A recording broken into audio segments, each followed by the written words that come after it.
We're going to need everything you see in my inventory. So we're going to need grass if you're working outside. You're going to need a water bucket. You're going to need a lava bucket. You're going to need a black redstone, a bed, a slime block, a piston, an armor stand, and a cobblestone wall. Well, this is if you're in creative mode. If you're in survival mode, you might want to count out each individual thing I'm placing and get all your materials from there. But anyways, let's go ahead and get this started. I guess we could go ahead and build one. Let's build it right over here. This would be a good spot. So what you're going to do first off is go ahead and break out a 3x2 area like this.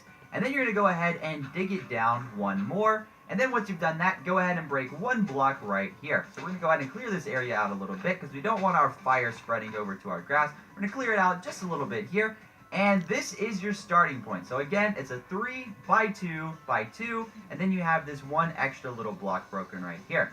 So once you've done that, very simply go ahead and place a bed right here. And then what you're going to do is you're going to go ahead and put 2 cobblestone walls here. And then you're going to put 1 bucket of water right here. You're not going to want to put the other bucket of water right there just yet. But anyways, with that said, the next thing you're going to do is go ahead and put your grass down right there. And then all you're going to do is go ahead and place 2 more cobblestone walls right there. And once you've done that, you can very simply go ahead and place a bucket of water right here.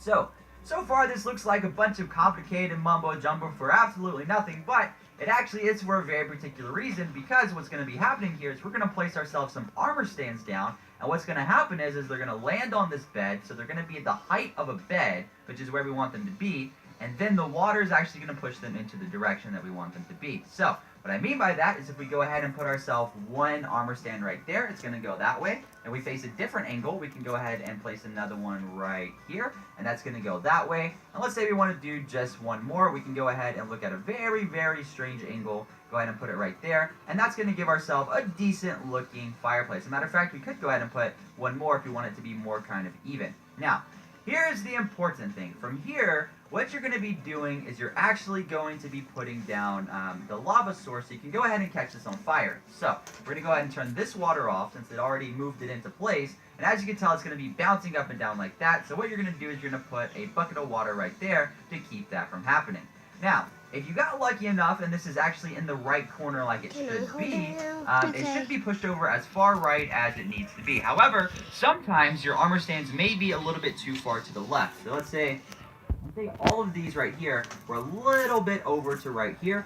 All you would do in that situation, well, first off, you have to do this either way. You have to break these 2 blocks. But if you ever need to move it over to the right a little bit, all you're going to do is break this cobblestone wall and then replace it. But we messed it up there, so we're just going to redo everything and reset all of this. We're going to place this here again. And this is the beauty of this. If you do mess up, you can easily go ahead and reset it very quickly. But anyways, we're going to put 1 armor stand, 2 armor stands, 3 armor stands, 4 armor stands. I guess that's a good enough fire. That's a good enough fire, isn't it? We'll put 1 more just for good luck. Anyways, so with that said, we're going to go ahead and break this, and it does look like ours is over to the right far enough. Actually, no, it's not. It's actually too far to the left now.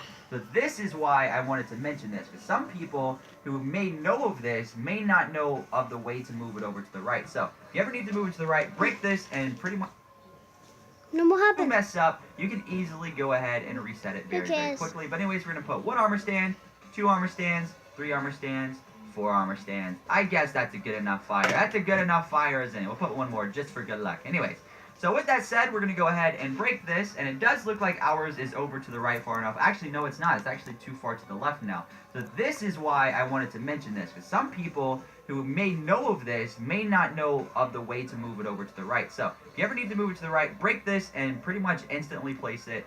Give it like a split second. There we go. Now it's over far enough to the right. Now, you're probably wondering why do you need to be so close to the cobblestone walls, and that's because you're going to break this one back here, and you're going to go ahead and put a bucket of lava there, and if it's not close enough, like it actually isn't right now, it's actually not going to catch it on fire. So it looks like we actually do need to move it over a little bit more. So we're going to break this, we're going to place it, there we go, that should be plenty close enough. Now we're going to go ahead and break this one and put ourselves a bucket of lava down. So it's all about getting this over to the right far enough. However, if it goes too far to the right, it'll fall off the bed like you saw the first time. So there we have ourselves a campfire. Now the next thing we have to do is go ahead and fill in these grass blocks. However, you cannot just go ahead and place these here. It does not work. So what you're going to want to do is go ahead and go above it like so, and then go ahead and put your grass blocks like this. Once you've done that, go ahead and put yourself 4 slime blocks like so, and then go ahead and grab yourself a piston and put it upside down right here. Once you've done that, you don't have to put 4 pistons because it's going to move all of these slime blocks all at once. So once you've done that, go ahead and power the piston, and then you're going to go ahead and do that one more time. So you're going to put a piston right there, break that, and then you're going to go ahead and power the piston again. And as you can tell, what we have here is a brand new campfire, and the last step is go ahead and break all of the slime blocks. And as you can tell, look at that, it is a wonderful, wonderful campfire. Now there is one limitation to this campfire, and that is that there actually is a limit as to how many armor stands you can actually have. So you're not going to want to make a ton of these. You might want to make just a few campfires for your little camp area. But anyways, with that said, guys, this is the most realistic and best way